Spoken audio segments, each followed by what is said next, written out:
então, bom dia a todos. Obrigado pela presença em nossa reunião semanal aqui do departamento, né? Hoje nós vamos ter uma discussão de caso clínico da interconsulta, né? O nosso serviço remanescente no hospital universitário, né? Agora que estamos majoritariamente trabalhando no CAISM da Vila Mariana, acredito eu que a interconsulta é a nossa grande presença, a grande presença do Departamento de Psiquiatria no Hospital Universitário, né? Então, como vocês sabem, esse setor de interconsulta já há muitos anos vem sendo coordenado pela Vanessa Cítero, né, sucedendo ao nosso ilustre professor Luiz Antônio Nogueira Martins e depois o Mário Demarco, né? Então, eu queria, sem mais delongas, passar a palavra para a Vanessa para que ela possa apresentar a equipe que vai estar, de alguma maneira, nos apresentando o caso de hoje. Então, Vanessa, obrigado pela sua colaboração aqui com as nossas reuniões e se você está com a palavra. Obrigada. Primeiro de tudo, eu queria agradecer a oportunidade de trazer o nosso trabalho aqui na reunião. Conforme assim já tinha conversado com a coordenação da reunião, nós, diferente das apresentações clínicas que costumam ser um estudo de caso, nós decidimos trazer o que nós vivemos nesses 6 meses de pandemia da Covid-19. Para isso, eu convidei o Fabrício Rodrigues, nosso R2, e o Azaf Pires, que é nosso R3, nós três, eles que vão apresentar a reunião, eu só vou dar uma introdução do contexto, e vamos trazer as vinhetas clínicas para ir mostrando tudo que nós fomos vivendo e construindo. Acabamos apelidando essa apresentação de bastidores da pandemia no Hospital São Paulo, porque, como sempre, acabam aparecendo alguns aspectos inusitados, né? E, enfim, queremos então contar para vocês o que tem sido esses 6 meses aqui. Bom, desculpa. Só para passar aqui. Ah, tá. Então, a pandemia começou em março, já em fevereiro o hospital vinha se preparando e já tinha decidido que o hospital seria misto, ou seja, teria leitos COVID e leitos não COVID, o que é uma decisão complexa, mas que foi de sucesso.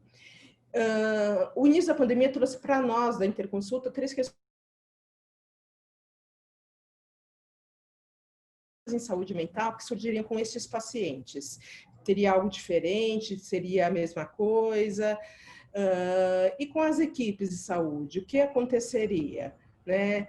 Então, nós já estávamos nos deparando que isso tudo daria alguns problemas pela questão de uma infecção altamente complexa que estava se aproximando. Nos questionamos o quanto a nossa estrutura de atendimento, interconsulta, daria conta de oferecer o cuidado necessário, o cuidado assistencial necessário, mas sem prejudicar o nível de ensino e a geração de material científico que nós sempre fazemos. E, por fim, a gente foi vislumbrando com o andamento da pandemia que houve um crescimento exponencial de unidades e leitos no hospital para esses casos e como que nós iríamos nos adaptar a essas novas estruturas. Então, tudo isso foi constantemente abordado nessa situação. Bom, a única coisa que nós sabemos é que nós não podíamos abrir mão dos princípios básicos do nosso serviço.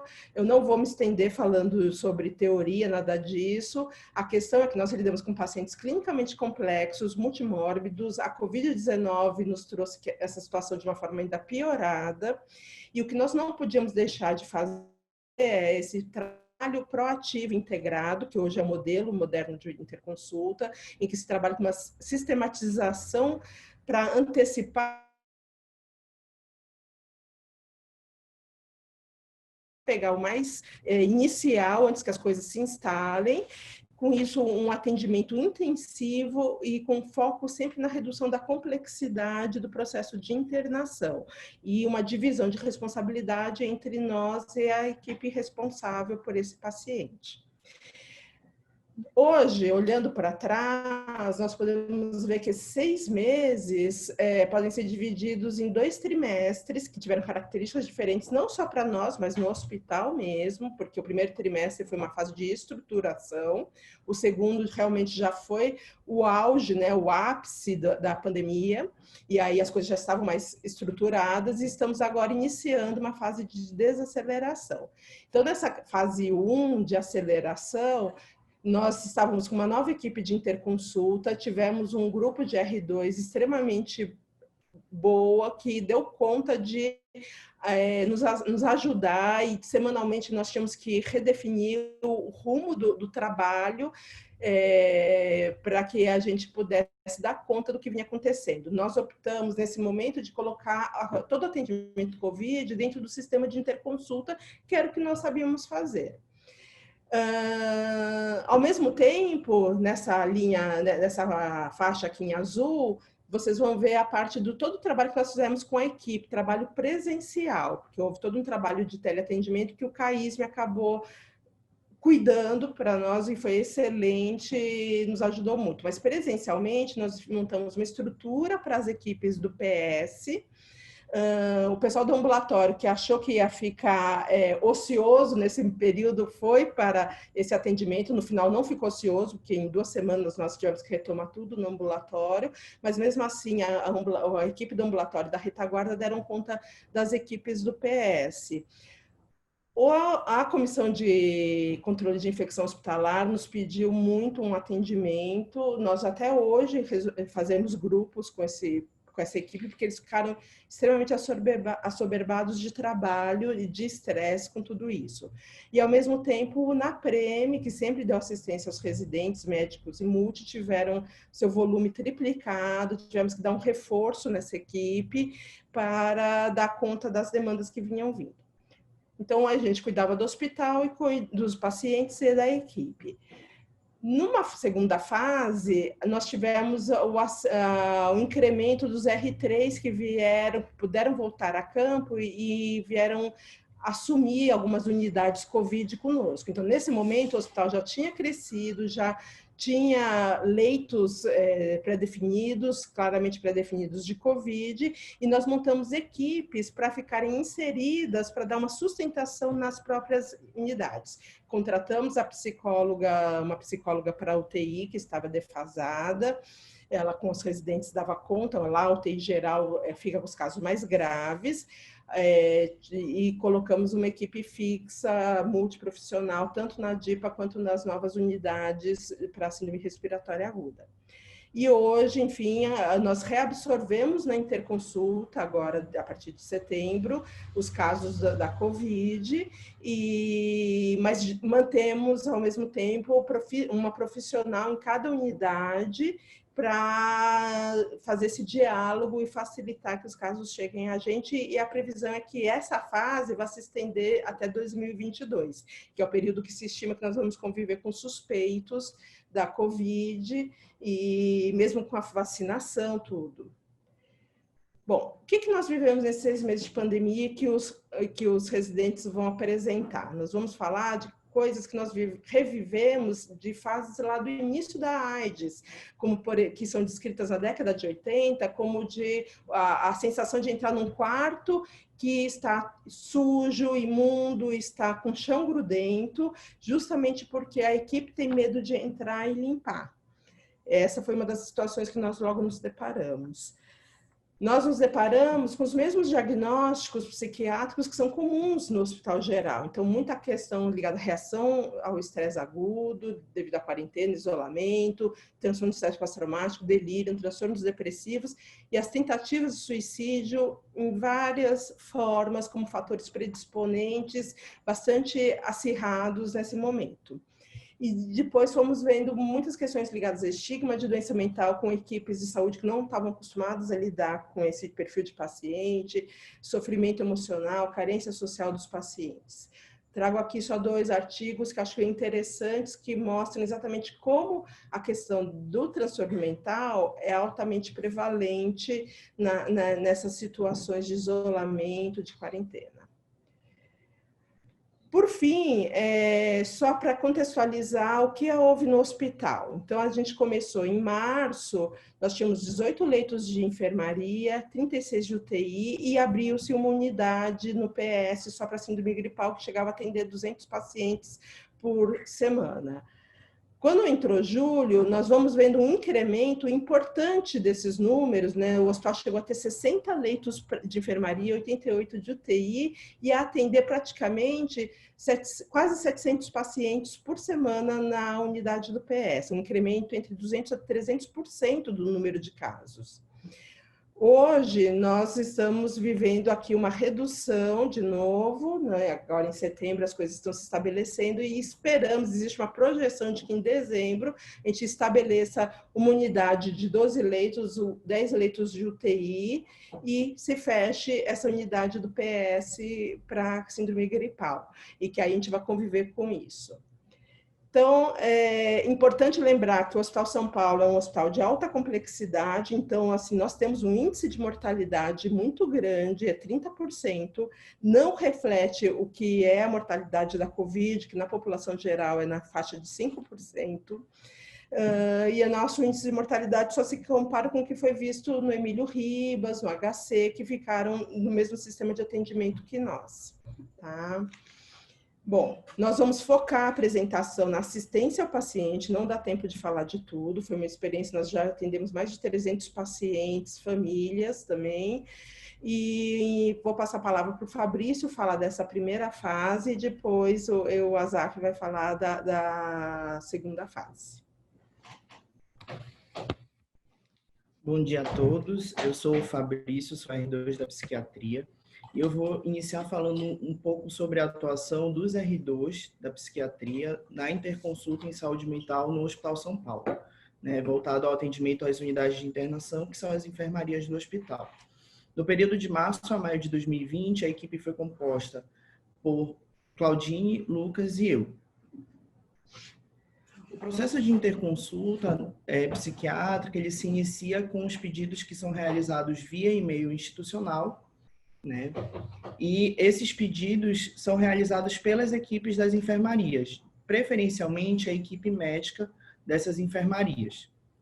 É realizado um atendimento pelo residente em até 24 horas, né? No qual vai ser realizada a avaliação do paciente, coleta de história objetiva tanto com familiares e com a própria equipe assistencial, cujo objetivo final é promover a orientação das equipes e otimização do tratamento do paciente, inclusive com abordagem multiprofissional, com psicologia ou terapia ocupacional, ou os dois no caso. O medo da contaminação. O primeiro caso é o caso da paciente F, uma paciente de 61 anos, casada, com 2 filhos. Ela foi internada no dia 7 de março no pronto-socorro, devido a uma perda ponderal importante, associada à anorexia, astenia, dor abdominal difusa, com quadro de colangite e havia iniciado sintomas respiratórios recentemente. Lembrando que no dia 7 de março, nós estávamos no início dos casos de coronavírus que vinham se apresentando, né? E somente no dia 12 é que a OMS declarou como pandemia mundial. A paciente ficou no pronto-socorro e foi transferida para a enfermaria da gastrocirurgia no dia 18 de março. E nesse momento ela foi mantida em isolamento respiratório devido a uma possibilidade de contaminação pelo coronavírus devido ao período em que ela havia passado no pronto-socorro. E foi coletado suave. Naquele momento, a paciente apenas apresentava uma tosse seca, sem dispneia e saturação de oxigênio sem alteração. E foi realizado um pedido de interconsulta no dia 20 de março, no qual constava paciente com suspeita de neoplasia periampular em isolamento respiratório apresenta-se chorosa desde a internação, com histórico de depressão. A primeira avaliação foi realizada no dia 20 mesmo, né?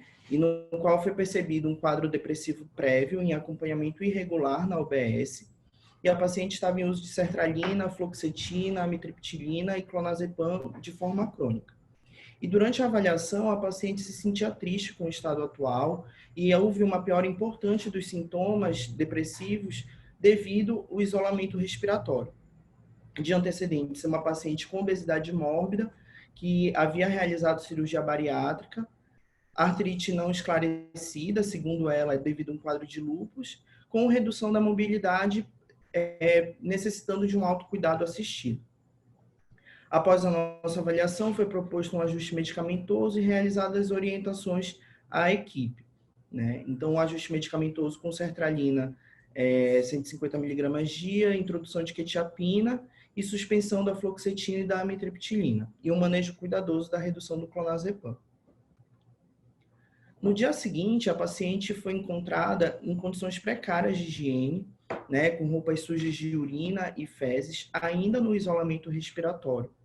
E refere que nessa situação ela pensa em se matar, com uma ideação suicida não estruturada naquele momento. Quando questionado o porquê da paciente se encontrar daquele jeito, a equipe alega a quantidade insuficiente de equipamento de proteção individual para os cuidados com a paciente. O único profissional que entrava a cada turno no quarto estava usando o mesmo avental descartável em todos os momentos em que necessitava entrar no quarto, né? E devido à questão da negligência da paciente, né, e a equipe estar alegando falta de material, foi realizada a orientação de notificação ao núcleo de segurança do paciente, pois isso estava repercutindo com prejuízo no cuidado dela. Foram reforçadas as orientações à equipe, sobretudo quanto a um risco de suicídio, já que a paciente agora havia manifestado essa ideação.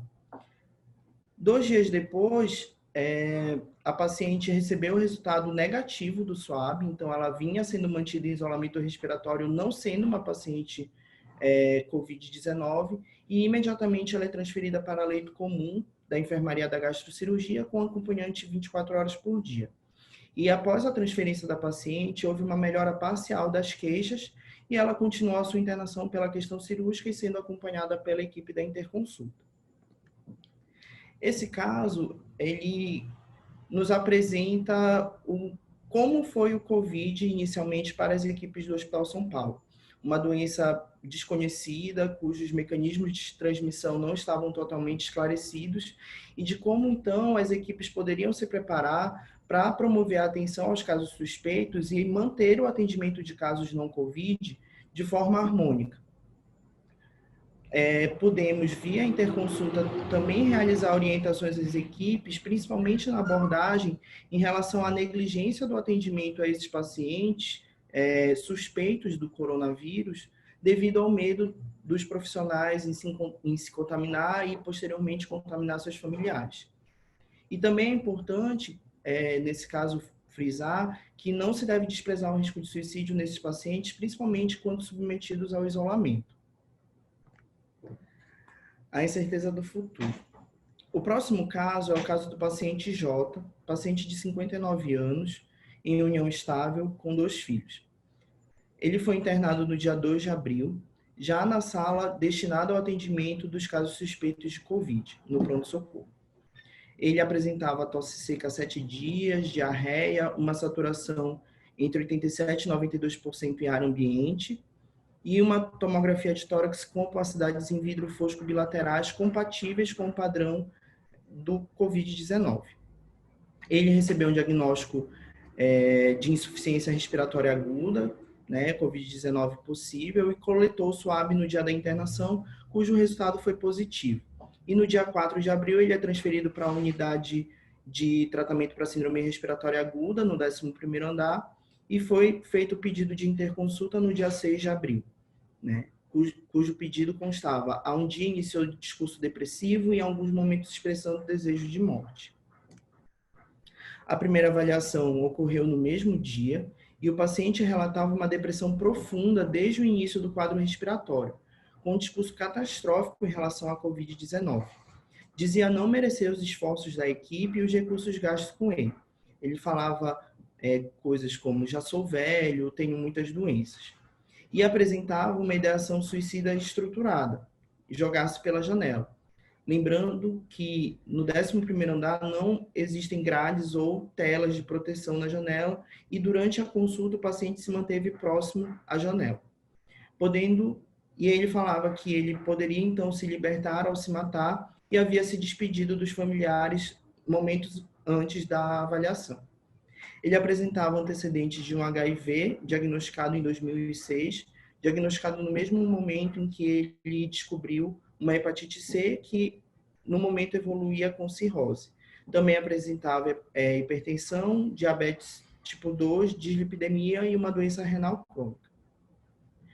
Em conversa com o familiar, a esposa relata um desespero semelhante quando o paciente recebeu o diagnóstico de HIV e que posteriormente melhorou espontaneamente. Esse paciente foi diagnosticado com uma reação aguda ao estresse, né? Um paciente com poucos mecanismos de resiliência para lidar com a situação que vinha se apresentando nesse momento. Foram realizadas orientações à equipe, sobretudo quanto ao risco de suicídio, e proposta de transferência para a enfermaria da infectologia, a DIPA, por questão de maior segurança do ambiente. Na DIPA, as janelas todas têm grade, né, e o paciente ficaria mais seguro dessa forma. No entanto, no dia 6, ele é transferido para a UTI do 6º andar devido a uma piora do quadro respiratório e também para a abordagem do risco de suicídio. Foi iniciado acompanhamento conjunto com a equipe da psicologia da UTI e no dia 8 de abril, o paciente mantendo a ideação suicida e falando que tinha um planejamento claro de se matar, a UTI inicia quetiapina, né, com o objetivo de sedação do paciente. E nas reavaliações, o paciente descrevia uma ideação suicida insistente, invasiva no seu pensamento, meio que de forma obsessiva. E, além disso, também tinha pensamentos negativos sobre si. Então, ele falava coisas como, não consigo parar de pensar, toda vez que olho a janela, fico com vontade de me jogar. Ou, eu já sou velho, não mereço esse gasto.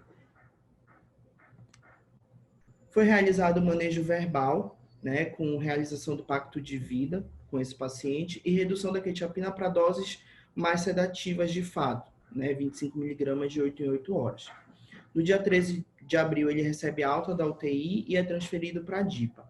Em momento nenhum, durante esse período na UTI, o paciente necessitou de ventilação invasiva e evoluiu bem do quadro respiratório ainda durante a UTI. Na enfermaria, foi iniciado acompanhamento com terapeuta ocupacional e psicóloga da nossa equipe. E ele evoluiu com melhora do quadro respiratório, além da melhora do quadro psiquiátrico, né? Sendo realizada uma abordagem em relação à resiliência e, posteriormente, ajuste medicamentoso, com ajuste da quetiapina e introdução da sertralina. O paciente recebeu alta no dia 17 de abril e foi, então, encaminhado ao ambulatório da interconsulta. No ambulatório, ele manteve uma evolução favorável do quadro, sem sintomas indicativos de possível evolução para um transtorno do estresse pós-traumático e recebeu alta com encaminhamento para a UBS após ajuste medicamentoso. Nesse caso, nós podemos perceber questões relacionadas à resiliência, né? São pacientes que são expostos a situações extremas, né, de vida, que vão para a UTI, que possivelmente podem ser intubados, né, e que vão ficar muito instáveis, né, e de como as equipes, então, podem entrar no papel de um ego auxiliar para esses pacientes, promovendo uma maior segurança, uma maior esperança para que eles consigam se recuperar desses quadros, né. Além disso, em relação à abordagem do risco de suicídio, nesse momento foi definido um fluxo de transferência para a enfermaria da infectologia para maior proteção desses pacientes, mesmo quando os pacientes já estavam em enfermarias específicas para atendimento da COVID-19.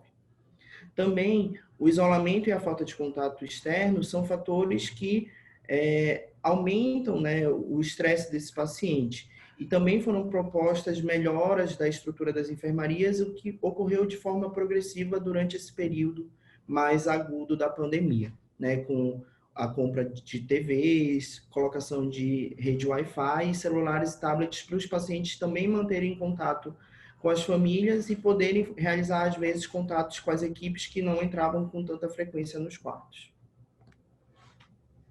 As perdas inestimáveis. O paciente A, de 40 anos, solteiro, sem filhos.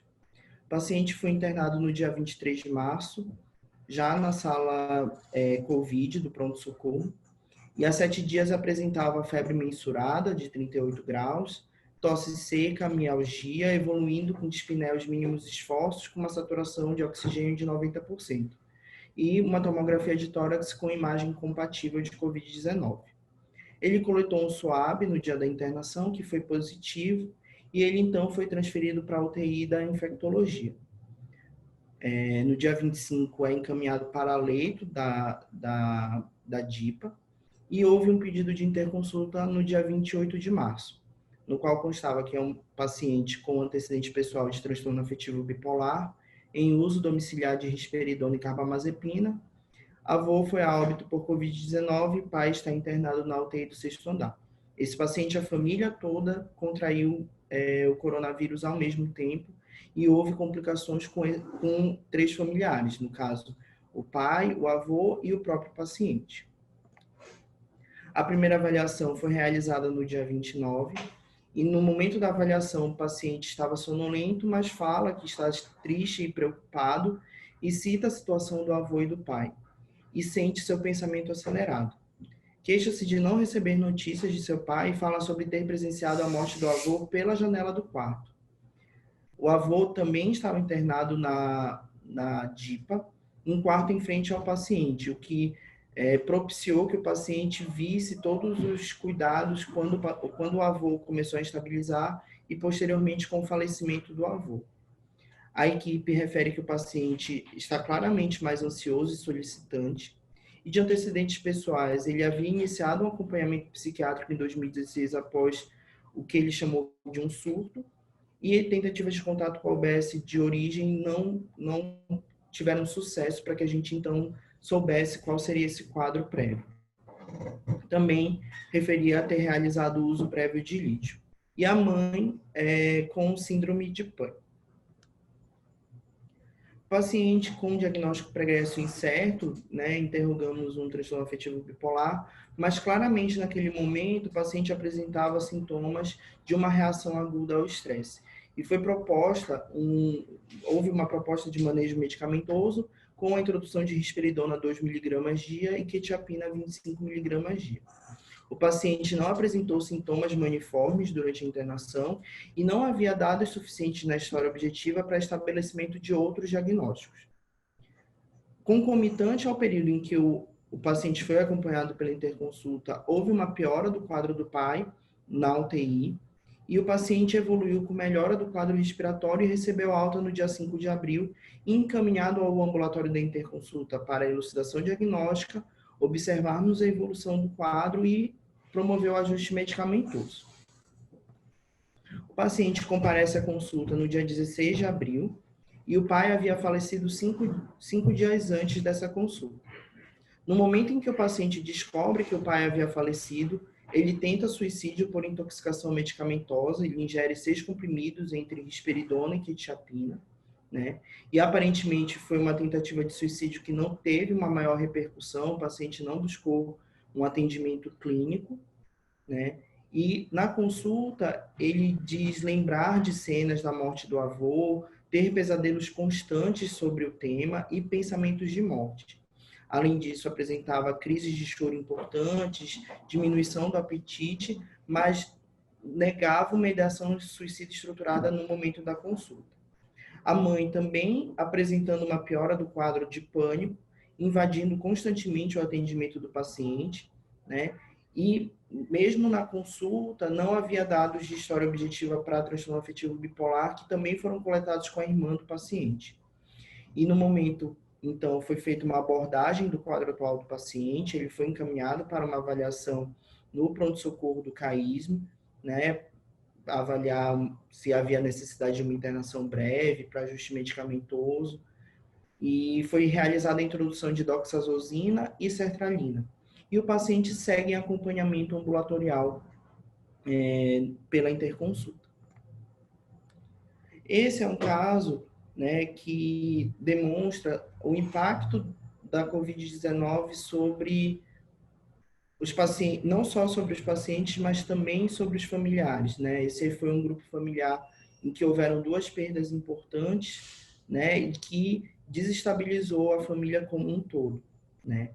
Além disso, também sobre o manejo da situação de luto desses familiares, uma vez que houve uma mudança da abordagem de velórios nesse período, né? E esse foi um caso em que vimos claramente a evolução para sintomas de transtorno do estresse pós-traumático. O paciente, ao longo do acompanhamento, evoluiu para um quadro de estresse pós-traumático e, mesmo assim, também é importante avaliar o risco de suicídio não só naquela situação aguda de isolamento, mas também com a evolução de um quadro psiquiátrico.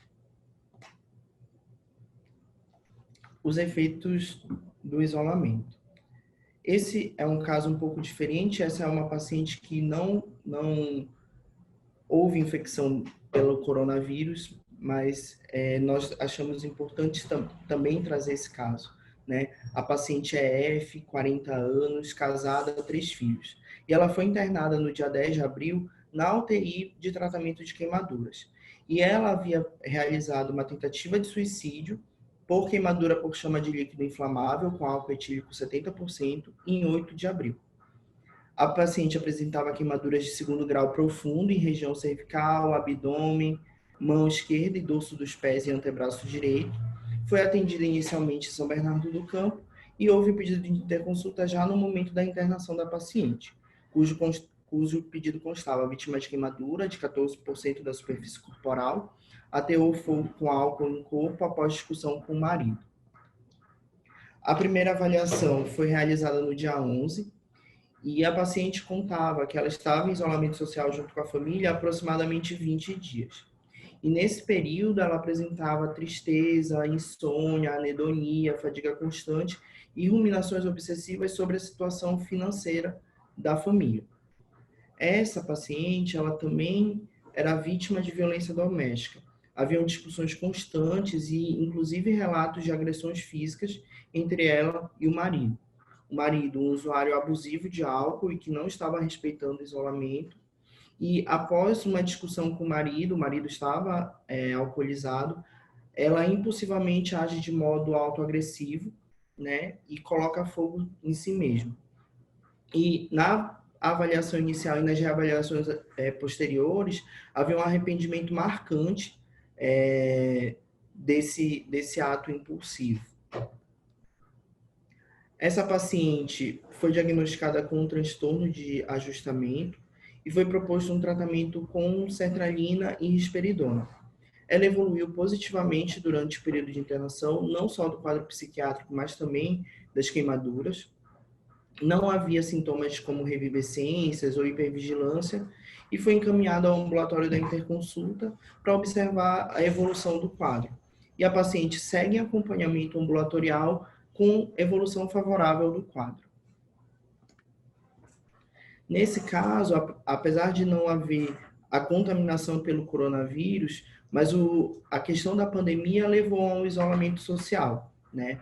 Pela questão do risco de contaminação muito grande, para se proteger do vírus, as pessoas passaram a ficar mais tempo em casa, né? E claro que isso leva a um acirramento de questões sociais importantes, como nesse caso, como a questão da pobreza, a incerteza de como vão ficar as questões financeiras e a própria questão da violência doméstica, né? E também de como o isolamento social, né, não só a questão da contaminação e o medo do que pode acontecer a partir da contaminação, também aumenta o risco de suicídio de uma forma geral.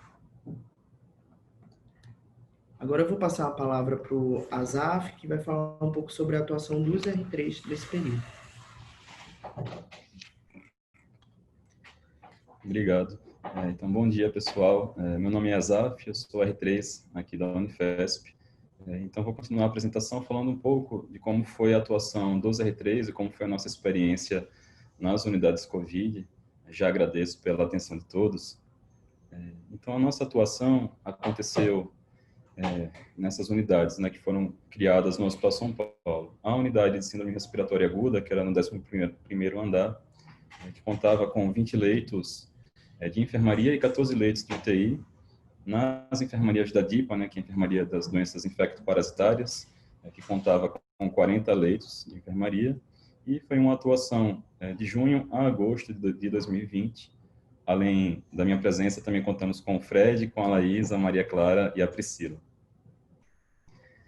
Então, a princípio, a nossa ideia, né, junto com todo o grupo do SAMERU, foi focar nos principais locais que identificamos como foco de atenção nesses 3 primeiros meses, né, de março até maio. Os pacientes, muito em especial, né, vítimas ali de uma internação prolongada, vivenciando um isolamento total das suas famílias, tendo um contato restrito e muito pontual, né, com a própria equipe de saúde, além de terem interrompidas todas as suas atividades de vida. Vivenciando, então, tudo isso de uma maneira muito singular e solitária, com o medo da doença, o medo da finitude, o medo do que pode estar acontecendo com seus familiares e com as pessoas que ele conhece. E daí, muito esperado que surjam, né, sintomas como ansiedade, tristeza, angústia, que podem desencadear quadros mais graves, sejam eles quadros depressivos mais intensos, quadros de estresse agudo, ou quadros neuropsiquiátricos relacionados com o adoecimento pelo Covid, né, como quadros de delírio. Com os familiares, talvez se alguém teve essa vivência de ter um familiar internado por conta do coronavírus, deve ter sentido um pouco disso, né, que essa impossibilidade de visitar o seu familiar, estar também em quarentena e ter esse medo do que vai receber, né, no boletim médico. Uma experiência que a gente teve foi de que muitas famílias passam a viver ali em torno daquela única hora na qual a equipe médica vai ligar para passar o boletim, e no período outro passa a ficar muito ansiosa, com alterações de ciclo sono e vigília, que podem, claro, impactar também na sua saúde mental.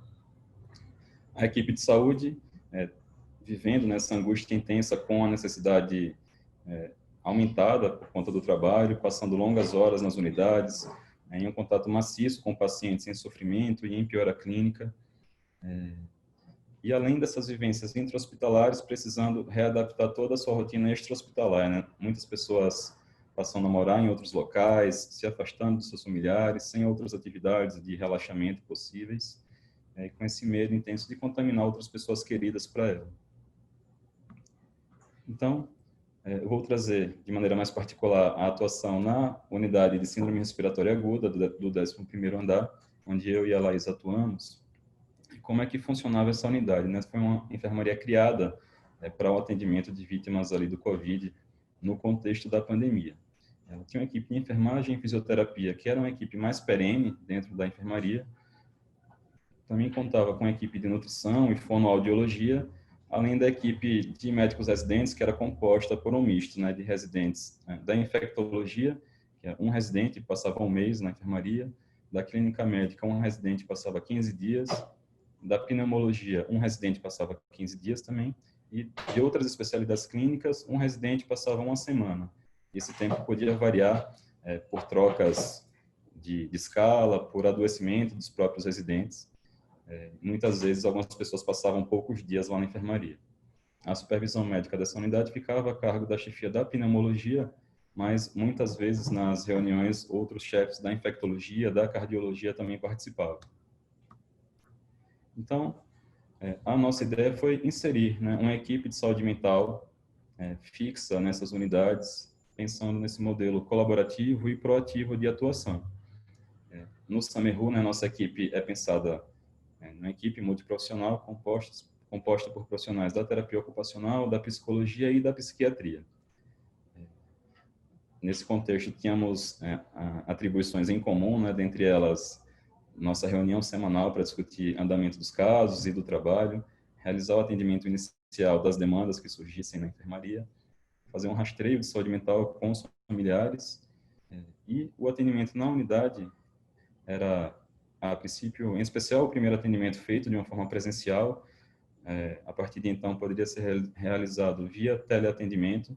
Num esforço aí do SAMERU, em parceria com o departamento, nós conseguimos alguns tablets específicos, né, para a equipe de saúde mental.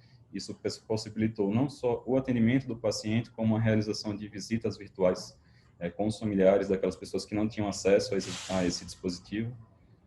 Além disso, cada profissional tinha a atribuição específica, né? A terapia ocupacional, por exemplo, teve um papel muito importante no estabelecimento de um acolhimento e uma estruturação de rotina para esses pacientes que estavam chegando ali em uma enfermaria que era uma enfermaria nova, com uma equipe ali muito diversa.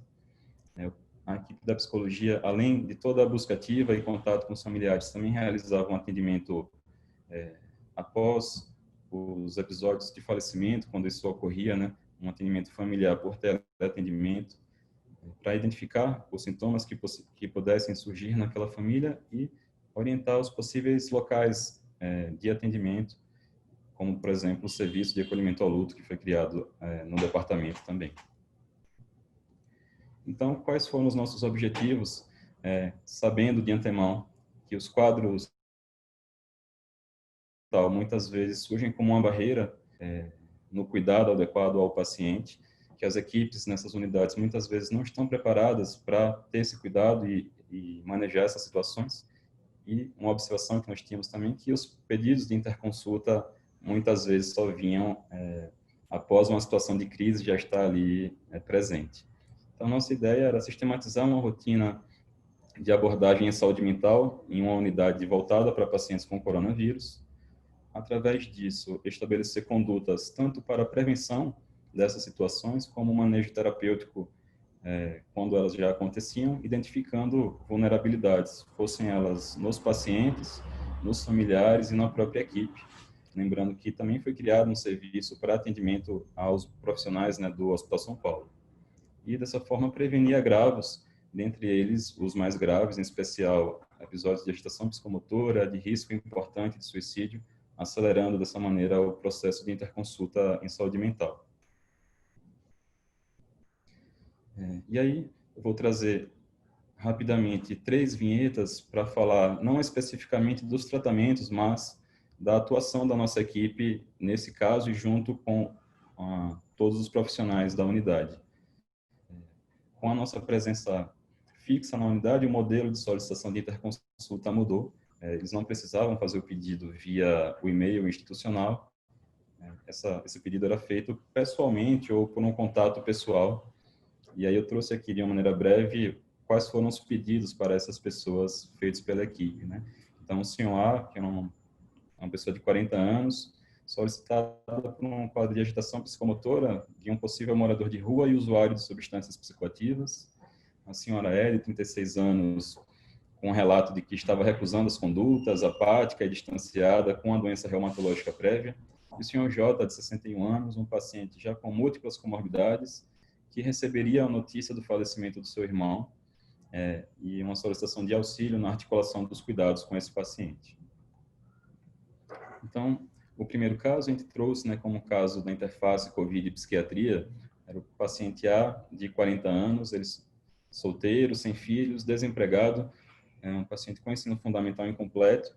Ele morava com a senhora R, né, que era considerada a sua mãe de criação, não tinha religião. Esse paciente veio ao Hospital São Paulo no dia 25 de maio, já em um quadro grave de insuficiência respiratória aguda, com a saturação de oxigênio de 64%, uma suspeita de COVID. Por tal condição, ele foi rapidamente, né, submetido a uma intubação orotraqueal. No dia seguinte, foi encaminhado para a UTI do 6º andar. Por conta disso, o contato com a família e com o próprio paciente foi muito breve para se obter uma história ali da vida daquela pessoa. O paciente ficou na UTI do 6º andar até o dia 8 de junho, então ele ficou 14 dias na UTI, sendo que desses dias 10 foram sob intubação, quando ele foi transferido para a enfermaria lá do 11º andar. Nesse processo de transição da UTI para a unidade de síndrome respiratória, o caso foi passado pelo residente da UTI para o residente da clínica médica, referindo que o paciente, nos dias que tinha ficado fora da intubação, tinha apresentado episódios de agitação psicomotora, que seria um provável morador de rua, usuário de múltiplas substâncias e com a comorbidade psiquiátrica desconhecida. Eles tinham a suspeita de ele estar fazendo um quadro de abstinência alcoólica. Eles sabiam que o paciente era acompanhado no CAISM Água Funda. Apesar disso, de terem essa informação que, pelo que falaram, foi fornecida no momento da admissão de um quadro de uma comorbidade psiquiátrica, nesses 14 dias que o paciente passou na UTI, não foi solicitada a interconsulta e nem se obteve uma história de qual seria essa comorbidade desconhecida. E aí, com isso, o residente da clínica médica nos avisou, antes mesmo do paciente subir da UTI para a enfermaria, e aí nós já fomos avaliar o paciente na sua chegada no leito. Então, em uma avaliação inicial, o paciente mantinha realmente um contato difícil, né, para um quadro confusional agudo.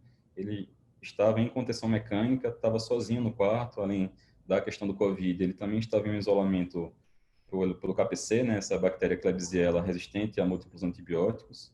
Ele se encontrava em um leito ao lado de janelas abertas, distanciado do dispositivo para solicitar apoio da equipe de enfermagem, né? Apesar de estar em contenção mecânica, o dispositivo estava enrolado na cabeceira, ele estava agitado, ansioso e com um discurso incongruente. Feita o método de avaliação do estado confusional, o CAM foi positivo, nossa hipótese, a princípio, era de um episódio de delírio hiperativo, e a primeira conduta que tivemos foi fazer um contato com as pessoas que poderiam fornecer mais detalhes da história dessa pessoa. Então, falamos com a responsável dele, a senhora R, e com a equipe do CAISM Água Funda. E, para nossa surpresa, os relatos que tivemos foram muito diferentes do que o pessoal tinha pensado ou que relataram dessa pessoa. A senhora R, né, que era considerada a mãe de criação dele, falou que o A realmente já teve problemas com drogas na sua adolescência, mas desde quando ele estava morando com ela, já fazia 8 anos, que ele não usava mais nada.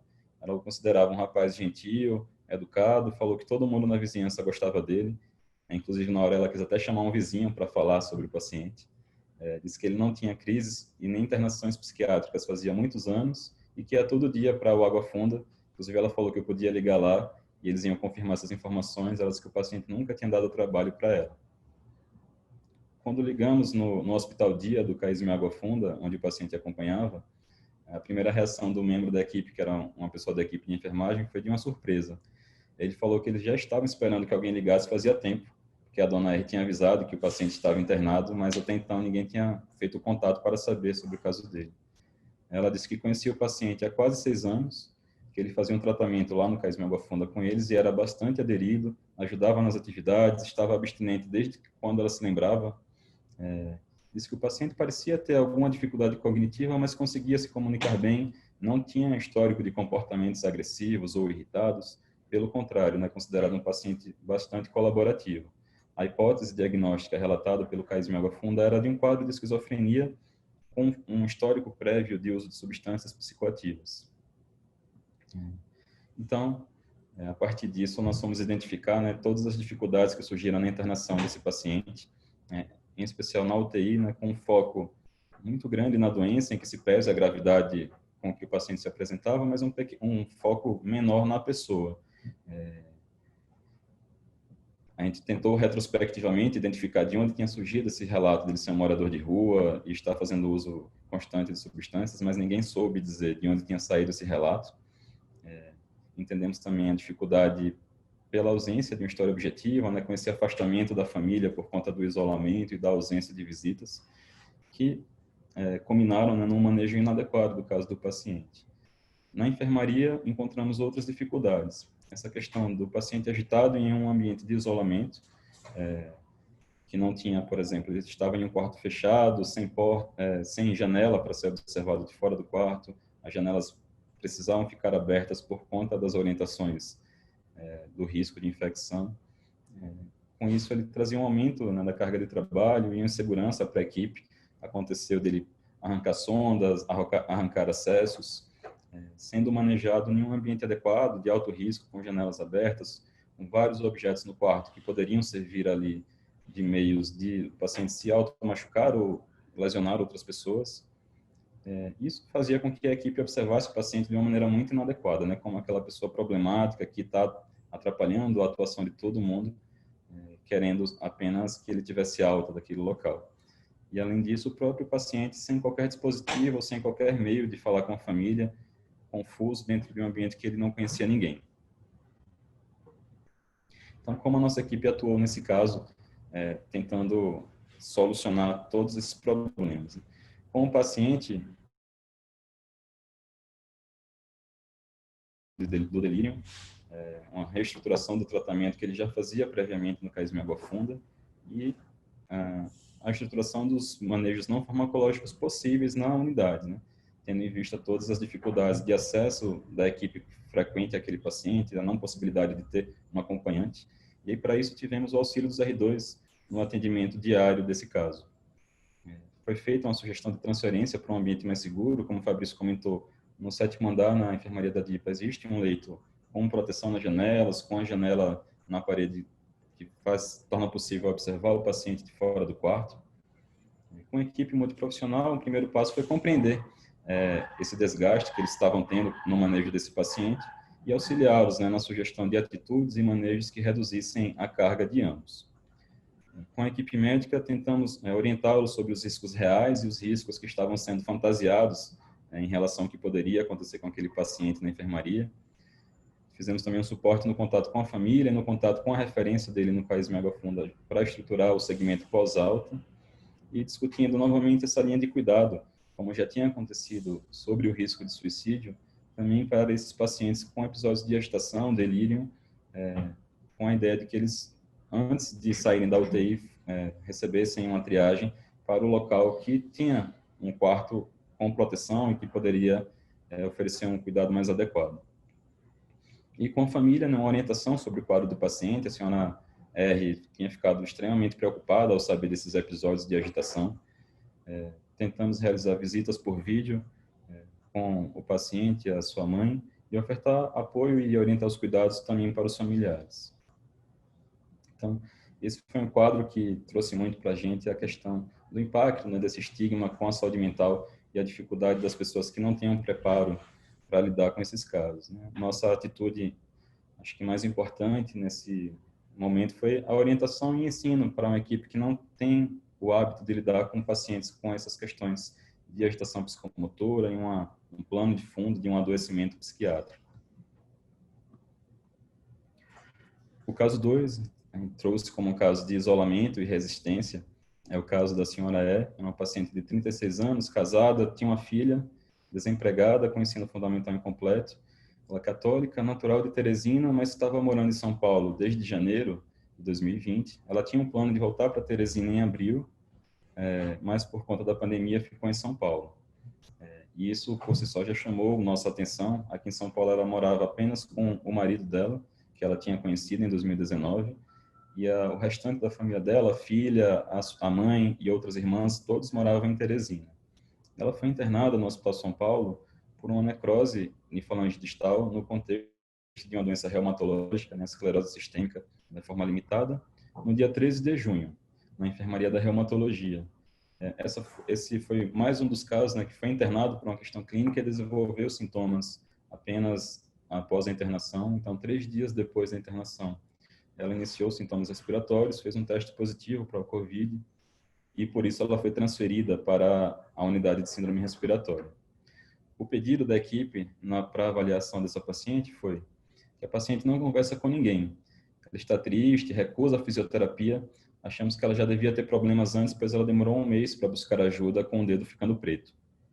A gente identificou, na verdade, um pedido latente também de dificuldade de comunicação da própria equipe com a paciente, o sofrimento por ter que lidar com essa pessoa tão resistente, já em um momento de uma carga de trabalho para a equipe já aumentada, e essa insegurança pela perda do controle, né? Vendo ali uma pessoa com sintomas respiratórios graves, que negava o atendimento com a fisioterapia, que negava os cuidados de enfermagem, os cuidados de higiene, e um pedido de ajuda dessa equipe para lidar com isso.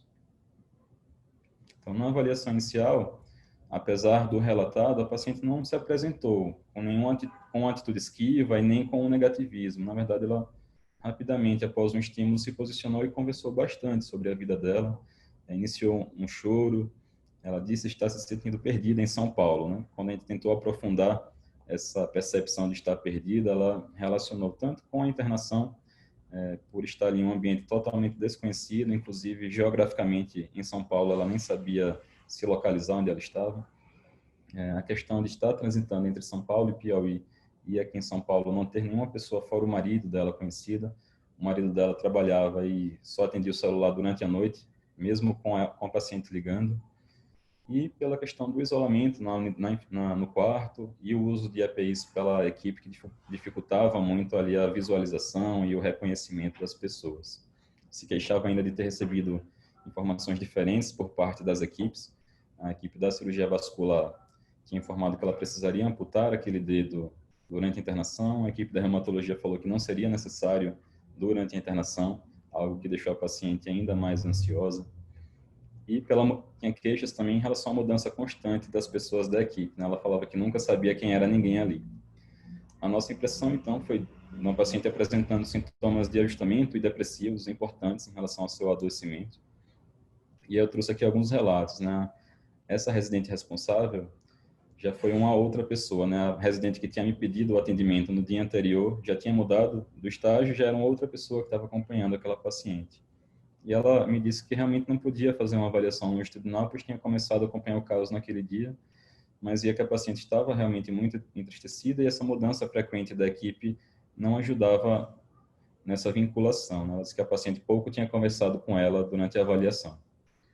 Já um relato da equipe de enfermagem, que já estava cuidando da paciente já por alguns dias, a pessoa falou, né, que a paciente muitas vezes se nega a seguir as rotinas e depois reclama.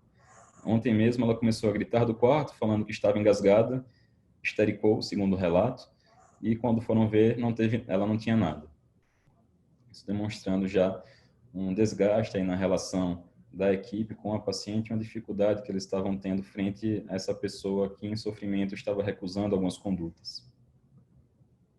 Então, quais foram as medidas que nossa equipe tomou para tentar auxiliar nesse caso, né? Com a paciente, além do manejo farmacológico dos sintomas e da insônia que ela apresentava, uma ação conjunta com a psicologia e a terapia ocupacional, no sentido de trazer para a paciente uma compreensão desse adoecimento, entender a relação dessa piora atual com o diagnóstico prévio que a paciente já tinha, um manejo ali de estímulo a outras atividades na sua rotina que pudessem facilitar o dia a dia dela na enfermaria e atuar, né, como um fio condutor entre a paciente e a equipe, tentando estabelecer um melhor contato e uma melhor vinculação entre essas pessoas.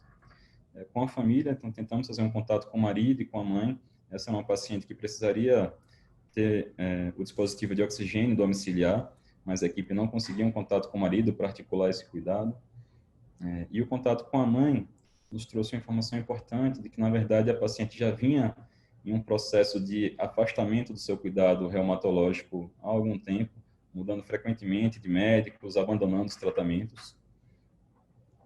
Com a equipe médica e com a equipe multiprofissional, a nossa atuação foi no sentido de buscar estratégias de comunicação diferente, auxílio com o uso de técnicas aí de comunicação empática, tentando estruturar um manejo com residentes e pessoas da equipe de enfermagem que fossem passar mais tempo na enfermaria, para uma melhor vinculação com a paciente, e tentando abordar quais que eram as dificuldades que essas pessoas tinham no contato com a paciente. Nesse caso, a gente ainda fez uma reunião com os outros interconsultores, né, o pessoal da reumatologia e da cirurgia vascular, tentando definir as ações para aquele caso, organizar o segmento pós-alta da paciente. Uma ideia que a gente tinha era de acompanhá-la também no nosso ambulatório de interconsulta e, junto com a família, estruturar o cuidado para o caso dessa paciente após alta se mudar novamente para o Piauí. Então, acho que o que marcou mais a nossa equipe no lidar com esse caso foi esse processo de uma incontinência emocional da equipe para lidar com a paciente com um prognóstico ruim que estava ali se apresentando com a resistência ao tratamento. E esse terceiro e último caso que eu vou trazer é um caso retratando aí uma associação entre o adoecimento e o luto, né? É o caso do Sr. J, ele é uma pessoa de 61 anos, é natural da Ilha da Madeira, em Portugal, mas ele já veio morar aqui em São Paulo ainda pequeno. Ele é divorciado, não tinha filhos, ele era comerciante, tinha um bar, ensino médio completo, um bandista, ele morava com um irmão que era a mesma pessoa que cuidava desse bar com ele. O Sr. J veio para o pronto-socorro no dia 15 de maio, com um quadro de sintomas respiratórios agudos e uma dessaturação. Ele veio encaminhado do posto de saúde, onde ele fazia curativos no membro inferior direito, né? Ele é um paciente com sequelas de erisipela, que é um quadro que ele teve em 2019 muito grave, que quase motivou uma amputação do membro inferior. Ele é aquele paciente mais preocupante, né, por conta de ser idoso com múltiplas comorbidades, né, hipertenso, com câncer de bexiga, dislipidemia, ex-tabagista, ele negava um consumo de álcool e negava também históricos psiquiátricos prévios. Então, o pedido da equipe foi que nós auxiliássemos no segmento daquele paciente, pois ele seria informado sobre o falecimento do seu irmão. O irmão do Sr. J, né, foi a pessoa que trouxe ele para o hospital numa sexta-feira, e no sábado, logo no dia seguinte, o irmão dele foi encontrado pelos familiares em casa, em óbito. Não se sabia a causa exata, se foi a causa cardíaca, por exemplo, ou se alguma situação relacionada ao coronavírus. Mas esse fato já tinha acontecido há uma semana, então o paciente estava há uma semana internado e, por conta até da piora que ele tinha apresentado, até então não tinha sido informado sobre o falecimento do seu irmão. A equipe também estava muito preocupada com a organização do segmento após alta e se essa pessoa conseguiria dar conta, né, de se cuidar, de morar sozinho, de manter o seu acompanhamento médico e a quais riscos ele estaria exposto, tanto clínicos quanto relacionados à saúde mental e essa vivência do luto depois sozinho em casa. Então, identificando essa insegurança, né, que a equipe estava tendo no manejo e no processo de dar essa informação para o paciente. Então, o primeiro passo foi da equipe da psicologia e terapia ocupacional, né, que tomaram a frente nesse contato com a família, tentando compreender um pouco da história do paciente e como ele já tinha lidado em situações prévias nas quais ele precisou enfrentar tais dificuldades e falecimentos e realizar uma decisão em conjunto com a família. Dessa discussão, se optou, então, por informar o paciente durante a internação sobre o falecimento do seu irmão, porque ele estaria ali com o suporte da equipe muito rápido durante todo esse processo. Então, nós organizamos um momento em conjunto, né, da equipe assistente, da equipe de saúde mental e da família através do telefone, para dar essa informação ao paciente de uma maneira mais adequada, visando todas as técnicas, né, de comunicação de más notícias. E aí, avaliando o paciente um dia após, né, a notícia, ele tinha falado que a ficha ainda não tinha caído a respeito do falecimento do seu irmão, que após a notícia ele disse sentir um episódio de dor no peito, sentir uma piora na falta de ar. Ele foi avaliado pela equipe, não teve nenhuma complicação clínica, mas que no momento ele se sentia melhor. Ele se mostrou receptivo, disse acreditar que poderia retomar o seu negócio com o apoio dos demais familiares e acreditava que conseguiria manter os seus cuidados de saúde. Ele tem uma única queixa a respeito de uma insônia, que já é uma queixa prévia. Foi interessante que ele falou que o posto era na rua da casa dele, que ele ia lá quase todo dia fazer os curativos no membro inferior. Ele até citou o nome de várias pessoas da equipe dele do posto. Era realmente um paciente muito aderido ali ao cuidado. Então, como condutas, tivemos, né, articulação com a UBS, informando a situação atual do paciente, uma solicitação de auxílio na vigilância de sintomas, um contato com a família para estabelecer uma rede de apoio nesse rastreio, psicoeducação com o paciente e com a sua família, né, sobre o luto, sobre os sintomas que poderiam acontecer em um segundo momento e sobre os locais onde o paciente e os familiares poderiam ter um suporte e um acolhimento em relação a isso. Feita também uma orientação com a equipe a respeito dos manejos durante o processo de internação do paciente e um auxílio no tratamento da insônia. Então, esse foi um caso que ilustrou mais uma atuação de auxílio no manejo psicossocial desse caso e uma atitude de ajudar a equipe, ensinar um modelo de abordagem mais integral da pessoa. Então, só para finalizar a experiência dos R3 na unidade, né, acho que foi muito interessante, apesar de ser uma atuação em uma unidade específica por Covid, né, pela característica do hospital, como a professora Vanessa citou, as vivências foram múltiplas, né, desde pacientes com gestação de alto risco, muitos pacientes de transplante renal, pacientes internados por cirrose ou por infarto que adquiriram o Covid no hospital. Isso trouxe, né, vivências não só mais particulares no manejo farmacológico desses pacientes, como vivências ali de experimentar, né, as sensações e a compreensão desses adoecimentos para todos esses membros, para o próprio paciente, para os seus familiares e como a equipe de saúde que estava lidando com essas pessoas recebia isso.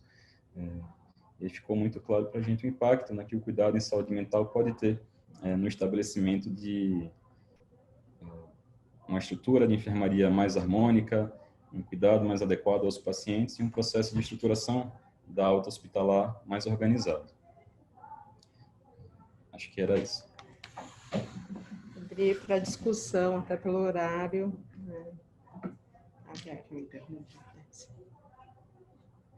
Muito obrigado, uma excelente apresentação, né? Estamos um pouco restrito em termos de tempo, mas eu queria fazer uns comentários iniciais e depois abrir a palavra. Eu acho que todas essas situações que foram, de alguma maneira, relatadas trazem inúmeras questões importantes que poderiam estar sendo discutidas. Eu acredito que a gente, se tivesse tempo para ficar aqui mais 1h30 conversando a respeito dessas questões, talvez ainda assim o tempo fosse insuficiente. Mas eu queria lembrar algumas das que eu pude anotar aqui, né? Então, a primeira coisa é que eu queria cumprimentar a Vanessa e toda a equipe da Interconsulta pela nítida excelência do serviço prestado numa situação de crise sanitária, né, e assistencial como essa que, de alguma forma, nós estamos vivendo desde praticamente o começo do ano, né? Acho que os diversos casos relatados, a maneira como eles foram, de alguma forma, manejados, mostram bem, no meu modo de ver, a qualidade da atenção médica e psicológica, para não dizer também social, que de alguma forma foi propiciada para pacientes com situações tão diversas como as que foram aqui relatadas, né? É uma situação que me lembrou da minha época de aluno de medicina, quando eu tive a oportunidade, se eu posso assim chamar, né, de estar passando no Emílio Ribas durante a epidemia de meningite que assolou São Paulo, ainda que, de alguma forma, o pico da crise tinha acontecido no ano anterior da minha passagem lá, né? São situações, até do ponto de vista epidemiológico, algo diferentes, né? Entretanto, acho que há uma semelhança muito grande entre o que eu, o Salvador, que está aí, que eu estou vendo, a Julieta, o Blay, puderam experimentar naquele momento das nossas vidas, né? Algumas coisas que me chamaram a atenção aqui, né, tem a ver assim, como é que a gente pode, de alguma forma, numa situação e diante de uma doença que é, antes de mais nada, infecciosa e altamente transmissível, né, dar um cuidado que, além de manter o paciente vivo, pode ser também um cuidado humanizado, né? Acho que essa questão, e particularmente em pacientes de UTI, né, é uma situação que nos desafia do ponto de vista do que a gente pode pensar em termos de estruturação de serviço, né? Fica muito claro, por exemplo, ainda mais num hospital de ensino, num hospital universitário, que isso não pode ficar apenas e tão somente nas costas de médicos residentes, que rodam, né? Ou seja, não há uma constância do mesmo médico cuidando do paciente quando as internações se prolongam, né? E isso muitas vezes traz uma certa confusão, vamos dizer assim, para o paciente do ponto de vista de receber um cuidado que seja um cuidado mais humanizado e personalizado. Entendeu? Ainda mais com o uso desses equipamentos de proteção individual, eu fico imaginando que é quase como você está recebendo um astronauta ali, que você mal tem ideia de quem está por trás daquela roupa. Imagino o grau de despersonalização que acontece numa relação pouco individualizada como essa, apesar de toda a dedicação e cuidado da equipe. Então, uma equipe como a equipe da Interconsulta, que é uma equipe fixa, além dos residentes que a compõem, certamente traz uma estabilidade do ponto de vista da atenção e um conforto para o paciente que eu tenho certeza que acaba tendo um resultado do ponto de vista de como ele se sente ali no dia a dia, né? Uma questão que eu também acho que talvez valesse a pena as pessoas discutirem, particularmente os de formação médica, num quadro de insuficiência respiratória como trazido pela Covid-19, a questão do uso de medicamentos, particularmente de antipsicóticos, né? Nós vimos vários casos que receberam, por exemplo, quetiapina, né? Um deles, inclusive, chegou a tomar 150 miligramas de quetiapina por dia, que, comparado com o uso da quetiapina em esquizofrenia, não é tanto. Mas para alguém que, de alguma forma, está debilitado fisicamente, acho que também é um ponto que valeria a pena a gente discutir. E antes de eu passar a palavra para os outros, eu tenho uma pergunta. Lá no começo, vocês falaram de uma coisa chamada pacto de vida. Eu gostaria que vocês esclarecessem o que é, porque eu, particularmente, não sei o que é pacto de vida. E aí eu vou ver aqui quem que se inscreveu para perguntar ou se tem aqui comentários para a gente colocar. Vanessa, com a palavra. Eu responder sobre isso. Certo, professor. Sobre o pacto de vida, é uma forma da gente abordar um paciente com ideação suicida. Ali, em poucos minutos, a gente engaja o paciente em uma forma de procurar auxílio rápido quando ele se depara com uma ideação suicida mais proeminente, né? Então, a gente, numa conversa, tenta fazer combinados com o paciente para que ele procure um atendimento de forma segura ou procure alguém que possa ajudá-lo nesse momento, né? No sentido da gente protegê-lo de um possível ato suicida, né? Então, como o paciente estava internado, a gente combinava com ele no sentido de, olha, a gente está aqui, você está protegido, a gente não vai deixar com que você tenha acesso a materiais que possam te colocar em risco, mas mesmo assim, se em algum momento você sentir que está pensando muito nisso, eu quero que você peça ajuda para a equipe da enfermagem. Se a psicóloga estiver por aqui na UTI, você vai pedir para chamá-la, de forma que a gente possa fazer uma abordagem mais rápida com esse paciente. Legal. Jair, com a palavra.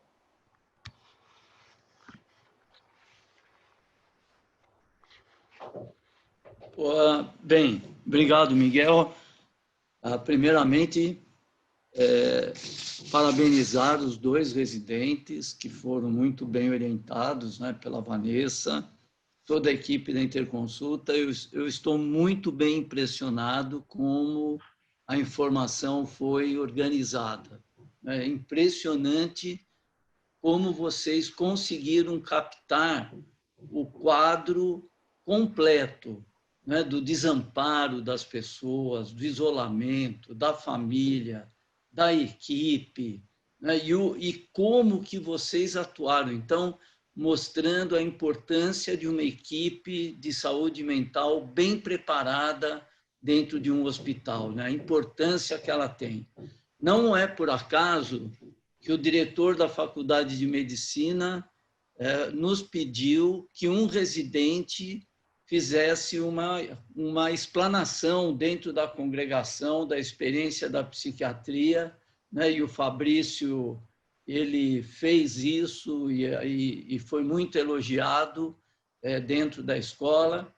E o que é muito legal nisso, né, é que realmente o que o Departamento de Psiquiatria conquistou de respeito, né, que já vinha crescendo, né, mas hoje eu acho que toda essa atuação que vocês tiveram dentro da Covid, né, realmente foi muito importante para uma integração maior do Departamento de Psiquiatria junto à Escola Paulista de Medicina, né? E eu, então, gostaria realmente de...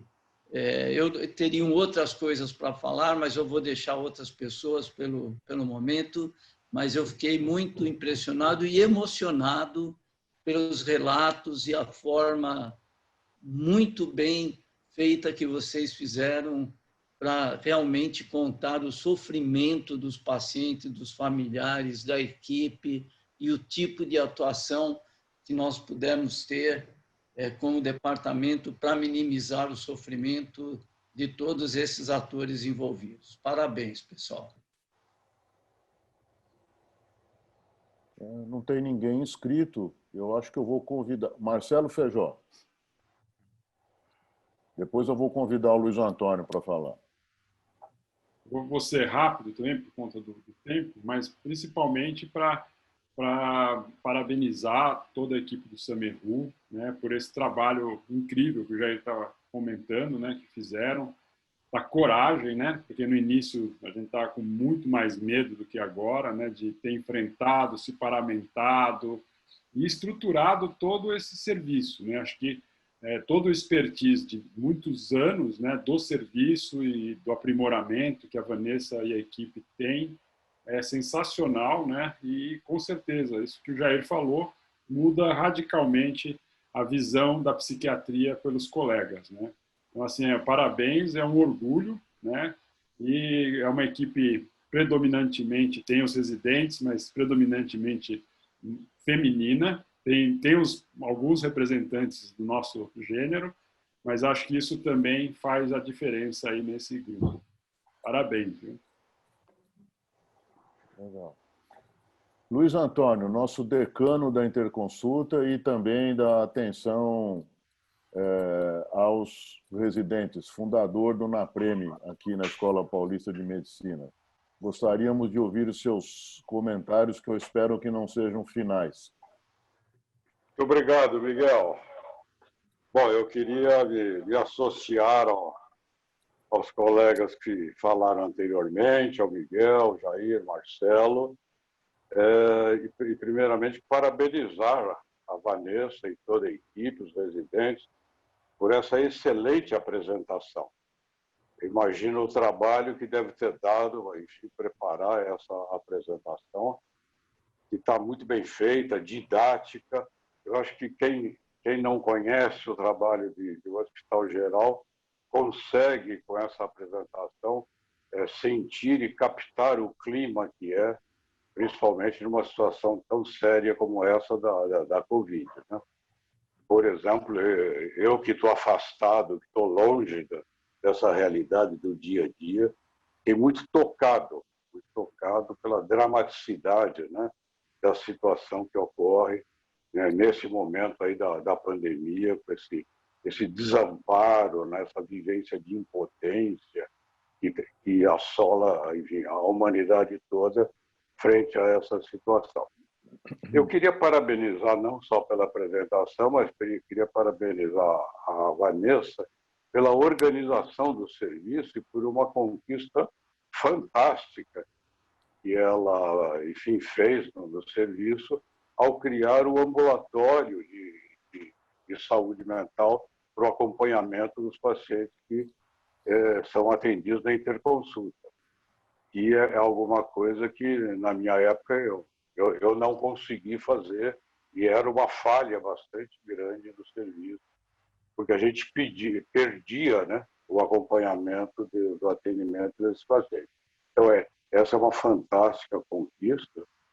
E eu queria acrescentar alguma coisa assim, do ponto de vista do orgulho e do departamento, que o Jair citou, que há alguns anos atrás, eu já não me lembro bem quando é que foi isso, mas foi feita uma avaliação institucional na Escola Paulista e se analisaram vários indicadores, né?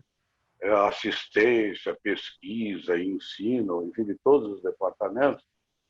E naquela ocasião, eu não sei se vocês sabem disso, mas o departamento de psiquiatria ele foi o terceiro departamento mais bem avaliado da Escola Paulista. Em primeiro lugar foi o departamento de medicina, que é enorme, né? Cada disciplina lá do departamento é um verdadeiro departamento.